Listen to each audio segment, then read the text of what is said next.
পাকিস্তানের জেনারেলকে বিতর্কিত ম্যাপ উপহার দেন ইউনূস, যেখানে উত্তর পূর্বের রাজ্যকে বাংলাদেশের অংশ হিসেবে দেখানো হয়েছে। ইউনূস তার এক্স অ্যাকাউন্টে ওই বৈঠকের ছবি পোস্ট করেন। ছাত্র জনতার সাহায্যে নতুন করে স্বাধীন হয়েছে বাংলাদেশ। এবার পাকিস্তানের সাহায্যে বাংলাদেশ সেভেন সিস্টার্সকে স্বাধীন করবে। বাংলাদেশ সফরে এসেছেন পাকিস্তানের জয়েন্ট চিফ অফ স্টাফ কমিটির চেয়ারম্যান জেনারেল সাহির শামসাদ মির্জা। তিনি প্রধান উপদেষ্টা ডক্টর মোহাম্মদ ইউনূসের সাথে বৈঠক করেছেন। তার এই সফরকে ঘিরে ভয়ে ছিল ভারত, তাদের সেই ভয় যেন সত্যি হলো। বৈঠকের পর প্রধান উপদেষ্টা ডক্টর মোহাম্মদ ইউনূস পাকিস্তানের জেনারেলকে বাংলাদেশের ম্যাপ উপহার দেন। সেই ম্যাপে সেভেন সিস্টার্সকে লাল সবুজের অংশ অর্থাৎ বাংলাদেশের অংশ হিসেবে দেখানো হয়েছে। ভারতীয় মিডিয়ার এমন দাবিতে তোলপাড় পশ্চিমবাংলার মিডিয়া। বাংলাদেশ সেভেন সিস্টার্স দখলের অংশ হিসেবেই পাকিস্তানের জেনারেলকে অবিভক্ত বাংলাদেশের ম্যাপ উপহার দিয়েছে বলে দাবি তাদের। এ নিয়ে বিস্তারিত আলোচনা করার আগে আসুন দেখে আসি কি বলছে পশ্চিমবাংলার মিডিয়া। বাংলাদেশি গীতিকার আব্দুল লতিফের সুর করা গান, পরের জাগা পরের জমিন ঘর বানাইয়া আমি রই, আমি তো সেই ঘরের মালিক নই। নিশ্চয়ই শুনেছেন। বাংলাদেশের তো জনপ্রিয় গান বটেই। এই গান এখন বাংলাদেশের পাশাপাশি ভারতেও বেশ জনপ্রিয়। গানটা এখন বাংলাদেশের বর্তমান প্রশাসক মোহাম্মদ ইউনূসের কার্যকলাপের সঙ্গে বেশ মিলে যাচ্ছে। আসলে ভারতের বিরাট ভূখণ্ড মানে জমি দখলের লোভে বারবার আগ্রাসী থাবা বসানোর চেষ্টা করে থাকে পড়শি বহু দেশ, কখনো পাকিস্তান, কখনো চীন। গালওয়ান থেকে প্যাংগং, পিওকে থেকে অরুণাচলের একাধিক অংশকে বারবার নিজেদের ভূখণ্ড বলে দাবি করে এসেছে চীন বা পাকিস্তান। তাই পরিণাম ভুলে সেই স্রোতেই গা ভাসিয়েছেন বাংলাদেশের স্বৈরাচারী শাসক বলে যাকে ডাকা হয় ইদানিং, মোহাম্মদ ইউনূস। বাংলাদেশের অন্তর্বর্তীকালীন সরকারের প্রধান মোহাম্মদ ইউনূস এখন রীতিমতো বিতর্কে। কিন্তু কেন? দেখুন। States of India, eastern part of India, called Seven Sisters. They are landlocked country, landlocked region of India. They have no way to reach out to the ocean. We are the only guardian of the ocean for all this region. So this opens up a huge possibility. So this could be an extension of the Chinese economy, build things, produce things, market things, bring things to Nepal, China, bring it out to the whole rest of the world. ইউনূসের এই মন্তব্য গত মে মাসে।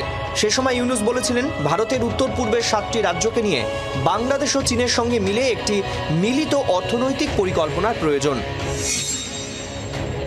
আসলে ভারতের উত্তর পূর্বের 7 রাজ্যে নজর ইউনূসের, বাংলাদেশের নজর চিকেন স্নেকেও। সেই উত্তর পূর্বকে নিয়ে ফের বিতর্কে জড়ালেন মোহাম্মদ ইউনূস। ঢাকায় গিয়েছেন পাকিস্তানের জয়েন্ট চিফ অফ স্টাফ কমিটির চেয়ারপারসন জেনারেল সাহির শামসাদ মির্জা। তিনি ইউনূসের সঙ্গে দেখা করেন। সেই সময় একটি বিতর্কিত ম্যাপ পাকিস্তানের জেনারেলের হাতে তুলে দেন ইউনূস।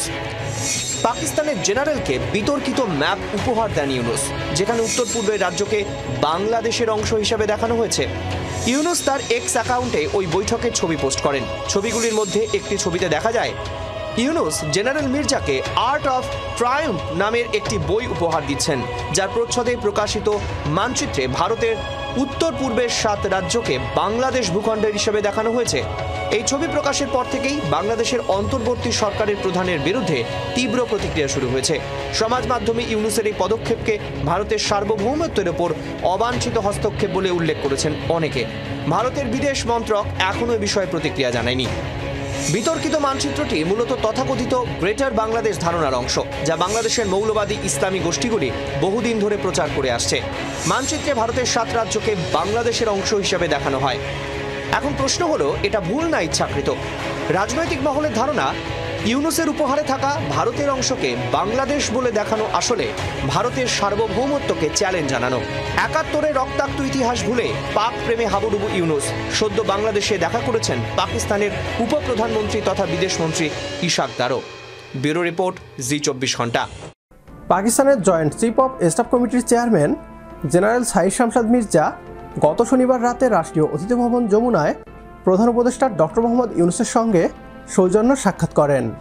সেখানেই একটি ছবিতে দেখা গিয়েছে আর্ট অফ ট্রায়াম্ফ নামের একটি বই পাক জেনারেলকে উপহার দিচ্ছেন। সেই বইয়ের মোড়কে বাংলাদেশের ম্যাপ আঁকা ছিল। ভারতীয় মিডিয়া দাবি করছে সেই বইয়ের ম্যাপটিতে সেভেন সিস্টার্সকে বাংলাদেশের অংশ হিসেবে দেখানো হয়েছে। বাস্তবতা হচ্ছে ভারত এখন বাংলাদেশকে আক্রমণের বাহানা খুঁজে চলেছে। নতুন বাংলাদেশ যেভাবে পাকিস্তান, চীন ও আমেরিকার মতো পরাশক্তির সাথে সখ্যতা গড়ে তুলছে তা ভারতের জন্য হুমকি। তাই বাংলাদেশকে আক্রমণ করতে নতুন নতুন অজুহাত তৈরি করছে। তবে ভারত যদি বাংলাদেশকে আক্রমণ করে তাহলে সত্যি সত্যি আমরা সেভেন সিস্টার্স দখল করে নিব। যুদ্ধ শুরু করবে ভারত, তবে শেষ করবে বাংলাদেশ।